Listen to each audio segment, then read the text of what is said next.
بسم الله الرحمن الرحيم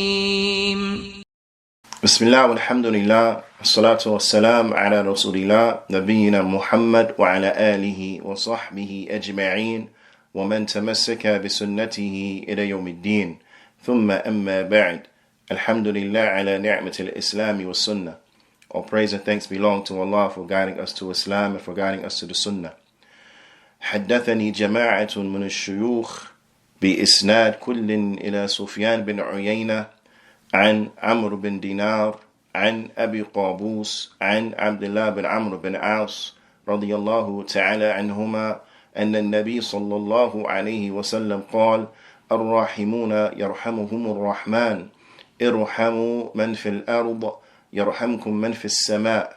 The Prophet sallallahu alaihi wasallam, he said in this tremendous hadith, those who are merciful, they will be shown mercy by the most merciful. Be merciful and show mercy to those who are in the earth, and the one who is above the heavens, he will show you mercy. قال العلماء ذلك بأن العلم رحمة نتيجته رحمة في الدنيا وغايته رحمة في الآخرة. The ulama, they mention, they say this is because knowledge is mercy. The result of knowledge is mercy in this world, and the ultimate goal of knowledge is mercy in the akhirah. اللهم انفعنا بما علمتنا وعلمنا ما ينفعنا وزدنا علما. We ask that Allah subhanahu wa ta'ala, He benefit us in that which He has taught us, and that He teaches us that which will benefit us, and that He increases us in knowledge. That He increases us in beneficial knowledge. We continue to go over the tremendous book that was authored by Imam al-Nawawi, where he collected a number of ahadith, 40 some odd ahadith. Each of these hadith, there are ahadith that contain therein principles from the principles of the religion. These principles that if we were to implement them, it will lead to an enrichment inside of our lives. It will lead to an enrichment inside of our families. It will lead to an enrichment inside of the society. It will lead to an enrichment of the whole world. These narrations, we have to contemplate deeply upon them and strive our best to implement them bi'ithnillahi ta'ala. We have reached the next hadith, the hadith an Abi Hurairah radiyallahu ta'ala anhu عن النبي صلى الله عليه وسلم قال: من نفس عن مؤمن كربة من كرب الدنيا نفس الله عنه كربة من كرب يوم القيامة. ومن يسر على معسر يسر الله عليه في الدنيا والآخرة. ومن ستر مسلما ستره الله في الدنيا والآخرة. والله في عون العبد ما كان العبد في عون أخيه. ومن سلك طريقا يلتمس فيه علما سهل الله له به طريقا إلى الجنة. وما اجتمع قوم في بيت من بيوت الله يتلون كتاب الله ويتدارسونه بينهم إلا نزلت عليهم السكينة وغشيتهم الرحمة وحفتهم الملائكة وذكرهم الله في من عنده. ومن بطأ به عمله لم يسرع به نسبه. حديث رواه مسلم في هذا بهذا اللفظ. This tremendous hadith has been collected by Muslim with this wording, narrated on the authority of Abu Hurairah radiyallahu ta'ala anhu, that the Prophet sallallahu alaihi wasallam, he said what translated means: whoever removes a worldly grief from a believer, Allah will remove from him one of the griefs of the Day of Judgment. And whoever alleviates the needs of a needy person, Allah will alleviate his needs in this world and in the hereafter. Whoever shields or whoever hides the sins of a Muslim, Allah will shield and hide for them their sin in this world and in the hereafter. And Allah will aid his slave as long as his slave is aiding his brother. Meaning, as long as the believer is aiding the believer, be it male or female, then Allah Ta'ala, He will aid them. The Prophet Sallallahu Alaihi Wasallam, he said, or went on to say what translated means, and whoever takes a path seeking therein knowledge, Allah will make easy for that individual the path to Jannah, to heaven. And no people will gather in a house from the houses of Allah, reciting the book of Allah and studying amongst themselves, except that tranquility will descend upon them, and they shall be enveloped in mercy, and the angels will surround them, and Allah will mention them to those who are with Him. Meaning, Allah Ta'ala, He will mention those believers to the angels, those high angels. And whoever is slowed down, whoever is impeded by their actions, meaning their actions are not a lot, they don't bring forth a lot of actions, they will not be hastened, they will not be pushed forward by their lineage. So whoever their actions come up short, their lineage is not going to propel them to the forefront. This hadith is tremendous, bila shakku bila raib. And if we were to contemplate on the meanings of these beautiful sentences, these beautiful words that are contained therein, then these things are game changers. They are game changers. When we look at the statement of the Prophet sallallahu alaihi wasallam, "Man naffasa an mu'minin," that whoever alleviates from a believer, whoever alleviates from a believer, what are they alleviating? What are they removing? Kurbatan min kurbi dunya, they are alleviating a kurbah from the kurbi dunya. Kurb is the plural of kurbah. Kurbatun, the jami', the plural is kurb. Kurb is the plural. Now, kurb is the plural. Whoever alleviates a kurbah. What is a kurbah? قال المحدث المدينة, the scholar of hadith of Al-Medina, the premier scholar of hadith of Al-Medina, Sheikh Abdul Muhsin Al-Abbad, Hafidhahullah Ta'ala, he mentions, he says, Al-Kurbatun hiya shiddah wal-dhiq, that qurba, it means a difficulty and a rough and tight situation. A difficulty and a rough situation. Naam. Whoever can alleviate this. Naam. Man naffasa. Whoever can alleviate this. Meaning, what tanfisuha, the meaning of tanfisuha is izalatuha. Means that they remove it. So the meaning of alleviate here is that they remove it. They remove this rough situation that the believer is in. When one reflects upon this, one will realize a number of things. From those things is that there are going to be times that the believer is touched with difficulties, and that there is none from amongst us who can escape these difficulties. And when one encounters such difficulties, be it in their life, be it economically, be it mentally, so on and so forth, right? There's so many things that the believer could go through from difficulties and from hardships, that when one encounters a believer and they are in a difficult state, they're going through a hard time, then it will behoove us to try our best to help that believer. So this will initiate, or should initiate in us, a feeling of community, that we seek to find those who are in need of something, and then we try to help them as best we can. We try to alleviate any difficulty as much as possible. Also, when one looks at this, one will see the importance of community, because we are being encouraged to look out for one another. We are being encouraged to help and alleviate the difficulties from one another. So much so that in doing so, there is a tremendous reward. And that reward is that whoever alleviates from his believing brother or sister a difficulty from the difficulties of this world, then Allah subhanahu wa ta'ala shall remove from them a difficulty from the difficulties of the Day of Judgment. This is a tremendous encouragement that if you help somebody here in this world, Allah subhanahu wa ta'ala, He will remove from you a difficulty from the difficulties of the Day of Judgment. When we reflect on this, then we see the importance of community, and we see that the believers, we need each other. And we have to be there as a support group for each other. And in doing so, the reward is tremendous. In doing so, the reward is tremendous.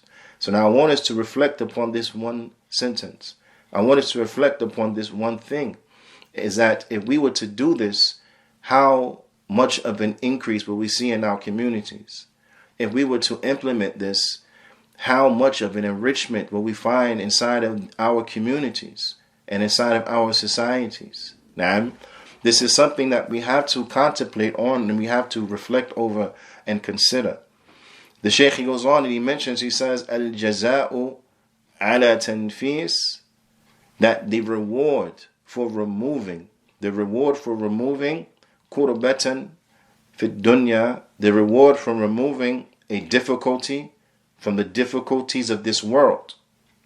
Naam. And yunaffasa anhu kurbatun or kurbatan min kurbi yawm al-qiyamah, is that he shall have removed from him a difficulty from the difficulties of the Day of Judgment. Al-jaza'u min jins al-amal, because the reward will be appropriate to the deed that was put forward. Naam. So let us reflect on this. The deed that was put forward is that a difficulty was removed. Naam. A difficulty was removed. A difficulty from the difficulties of what? Of the dunya was taken away. So the reward of it is that what? That person will get a difficulty removed from them.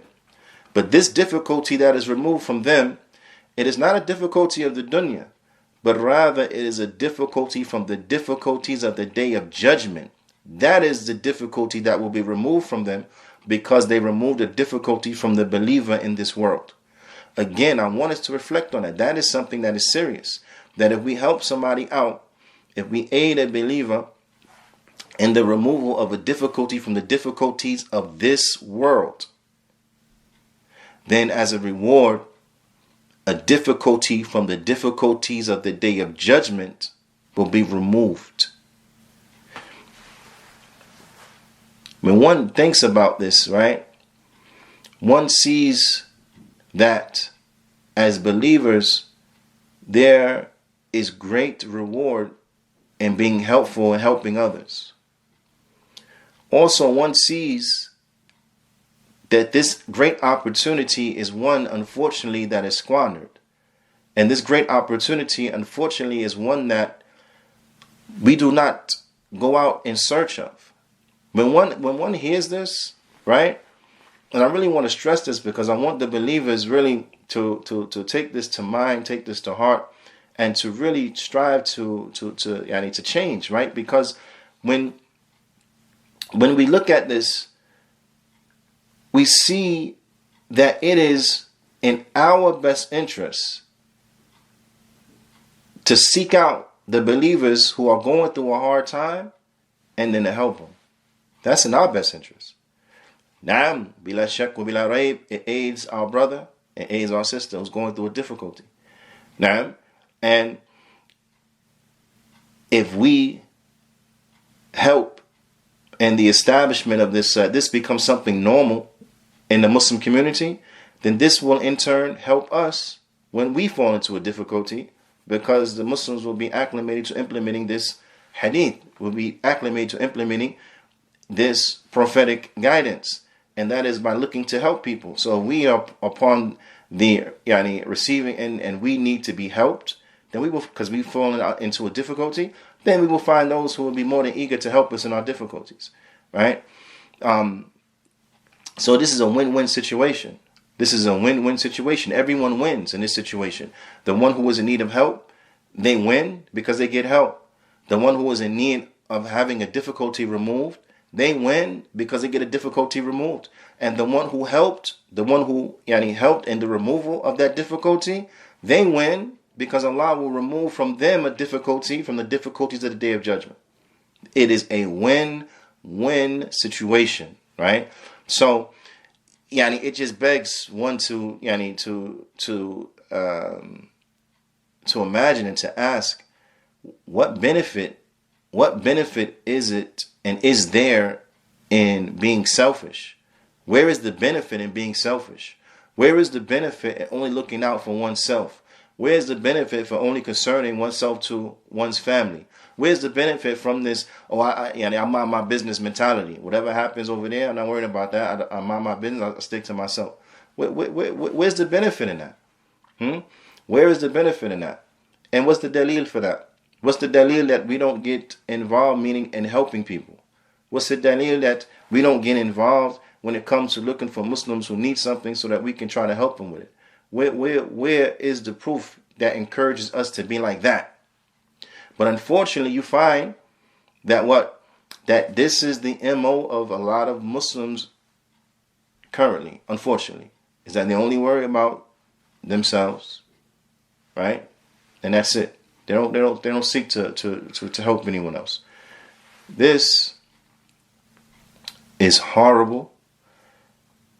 Is not appropriate that people upon guidance should behave in this manner at all. So we have to do better. We have to do better as communities. And that starts by doing better as individuals. Now, the Shaykh Juyaanee says, Al-jaza'u min jins al-amal, that the reward will be appropriate to the deed. ولا شك أن الجزاء فيه أعظم. And there is no doubt that the reward you get for this deed is way better than the deed you did. Now, because listen, you removed a difficulty from the difficulties of this world. That's the action you did, right? You removed the difficulty from the difficulties of this world, this dunya. That's what you did. But the reward is way better, because the reward is that a difficulty from the difficulties of the Day of Judgment is removed. You understand that? You get way better deal. Way better deal when you apply the guidance. You help to remove a difficulty from the difficulties of this world, and you get a difficulty from the Day of Judgment removed from you. Allahu Akbar. Allahu Akbar. Naam. The Prophet sallallahu alaihi wasallam, he went on to say, وَمَنْ يَسَّرَ عَلَى مُعْسِرٍ, and whoever makes it easy and alleviates the need of a needy person, يَسَّرَ اللَّهُ عَلَيْهِ فِي الدُّنْيَا وَالْآخِرَةِ, then Allah will make it easy upon that person. Allah will make it easy upon that person, meaning Allah Ta'ala will alleviate the needs of that individual. Where? في الدنيا والآخرة, in this world and in the next. In this world and in the next. I want you to think about that now. This is some awesome opportunities, you see? And it all comes from what? From helping others. From helping others. And, as Muslims, and I'm going to put this out there for every community, and I'm talking to myself first and foremost. I don't want anyone to believe I'm talking to them only, and I'm not including myself in it. No, I'm a part of it as well. I include myself in that as well. And that is that what? The Muslims, we should be known, right? It should be a hallmark. It should be an identifying characteristic and trait of us that is known that we help people. The Muslims, we help people. People's hungry, we feed people. People need clothes, we provide clothes for people. People need help paying their rent assistance, we help with that. Yani, whatever you can think of from what it means to help someone, we do that. Transitional homes, every community should have inside of their overall plan, a plan to have transitional homes. Homes that will help people move from being homeless to having homes. Programs that will help people move from being homeless to having homes, right? So on and so forth. All of these things, these social type of programs, these things are needed, and these things are things that we should be known for. Because look at the guidance that we are called to. Now, you mean to tell me there's no such thing as a homeless Muslim? There's no such thing as a Muslim who has fallen on hard times? There's no such thing as a Muslim who is in need of food assistance? There's no such thing as a Muslim who is in need of a rehab? There's no such thing as a Muslim who needs things? Of course there are. Of course there are. And if we have these things in place, and I'm stressing Muslim, person say, what about the non-Muslims? Yeah, they deserve help as well. But what I'm saying is that we can't help them if we're not helping ourselves. Correct? Help starts at home. If we're not helping ourselves, if we're not helping people who we call brother and sister, how are we going to help somebody else? But by establishing the infrastructure that is needed to provide help for those Muslims who need help, the infrastructure is there. The same way I feed Ahmed, the same way I could feed Alex. The same way we provide shelter to Fatima, the same way we can provide shelter to Felicia.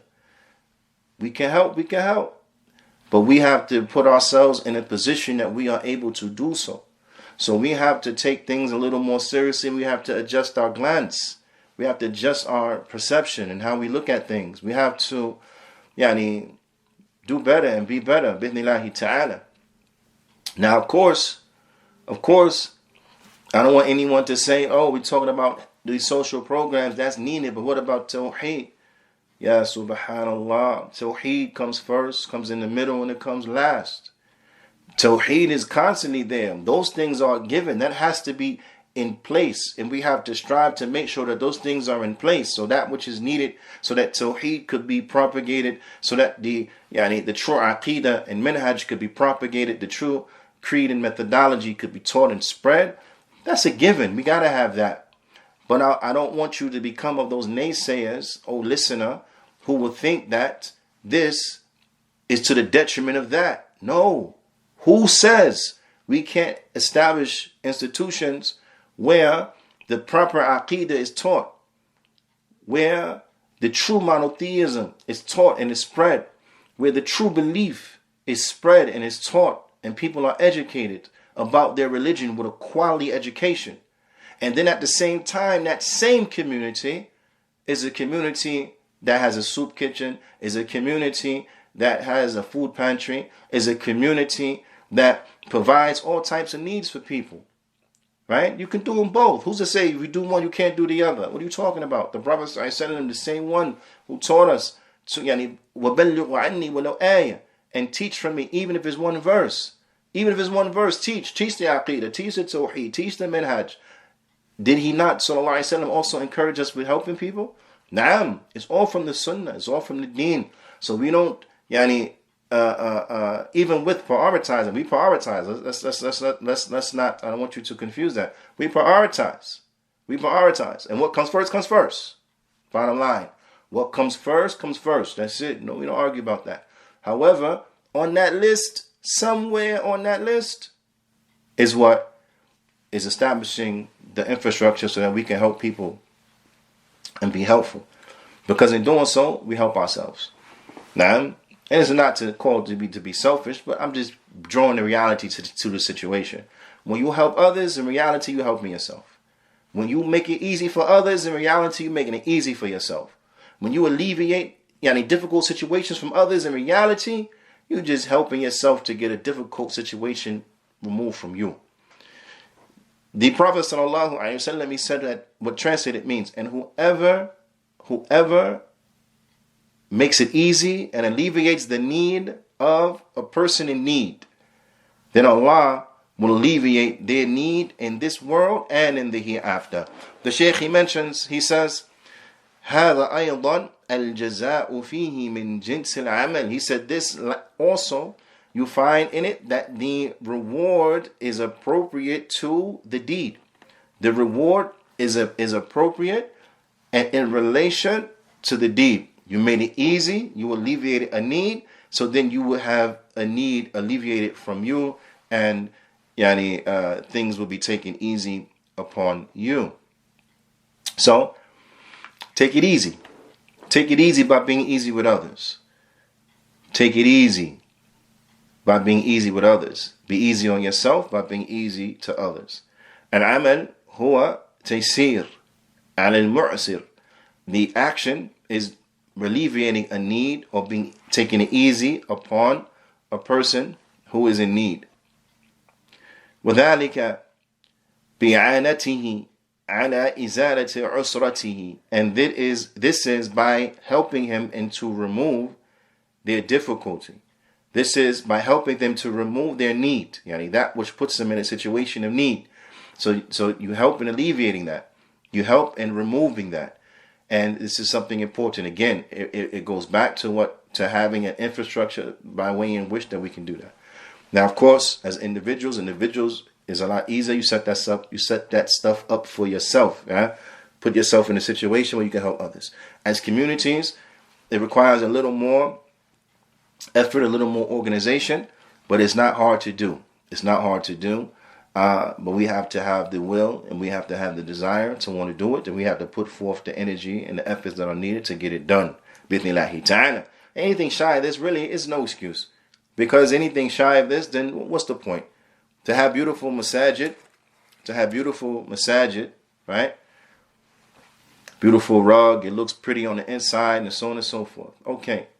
But if people are not learning about Allah subhanahu wa ta'ala in that facility, if people are not learning the fundamentals of their deen in that facility, if people are not learning how to read the Qur'an in that facility, if they're not memorizing the Qur'an in that facility, if they're not memorizing Hadeeth and studying the Hadeeth in that facility, if the children are not learning what is their deen and being reared upon their deen in that facility, then what's the use of that facility? I don't care how good it looks. What's the use of it?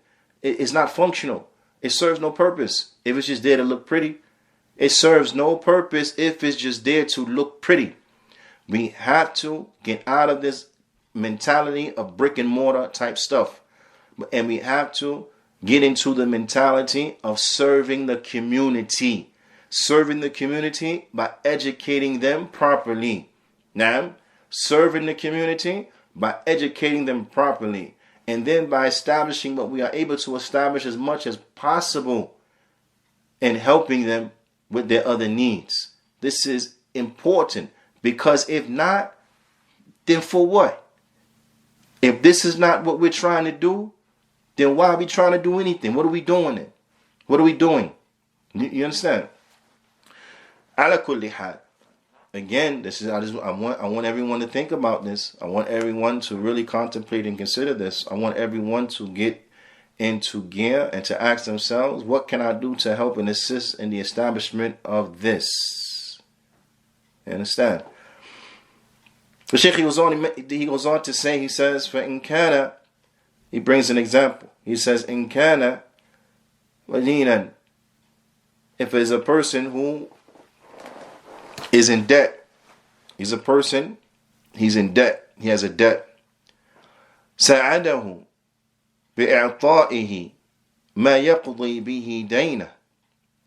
Then he will help him by giving him the money that is needed to take care of his debt. He will help him. If you find someone who's in a difficult situation, they're in need. So say, for example, they have a debt. Then what do? You pay their debt. Right? You find out how much money is your debt, how much you indebted to, who are you indebted to. You go to the ones who they are indebted to, and you say, I'm going to take care of the account of this person. I'm going to pay off their debt. Now I'm take care of their debt. This is an example of what you can do to help someone who is in need. وَإِنْ كَانَ الدَّيْنِ لَهُ أَنْظَرَهُ فإن لم يبرئ منه نعم والإبرار خير وإبراء خير. He says, and if it is a situation where a person is indebted, but you can't satisfy the debt 100%, or if you're the person who they're indebted to, right? And for whatever reason, you really just are in a situation where you need them to pay that debt back. You can't afford to forgive the debt, but you need the debt to be repaid. Then in that sense, what you can do to help them is that you can give them some time. You can grant them a time frame and extend the deadline for when they have to pay you back. Because extending the deadline for when they have to pay you back and for giving them some more time in order to pay you back, then this is good as well. This too is good. Now, this too is good. And this is, as we see in the statement of Allah subhanahu wa ta'ala, وَإِنْ كَانَ ذُو عُسْرَةٍ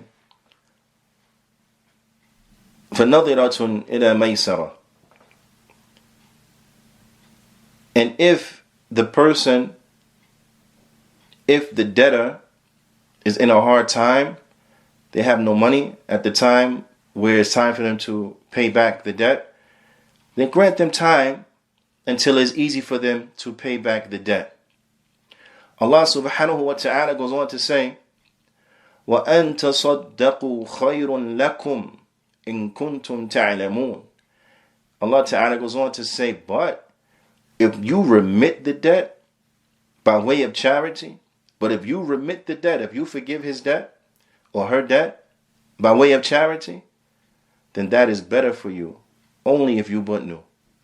Then that is better for you, only if you but knew. So if you really don't need that particular debt be repaid, and you have the authority to forgive the debt, forgive that debt. And that's going to be better for you, only if you but knew.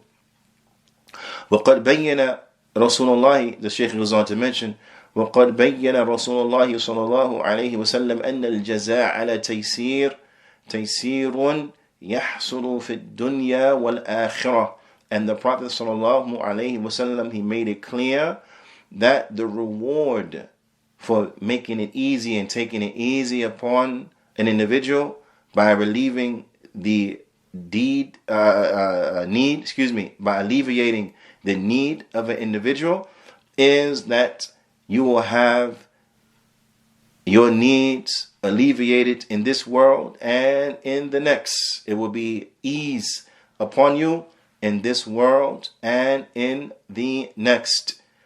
So no doubt, if you take it easy upon people and you forgive their debts and you remit what is owed unto you, then this is better for you, only if you but knew. And then the Shaykh, he goes on to the next sentence, which is وَمَنْ سَتَرَ مُسْلِمًا سَتَرَهُ اللَّهُ فِي الدُّنْيَا وَالْآخِرَةِ.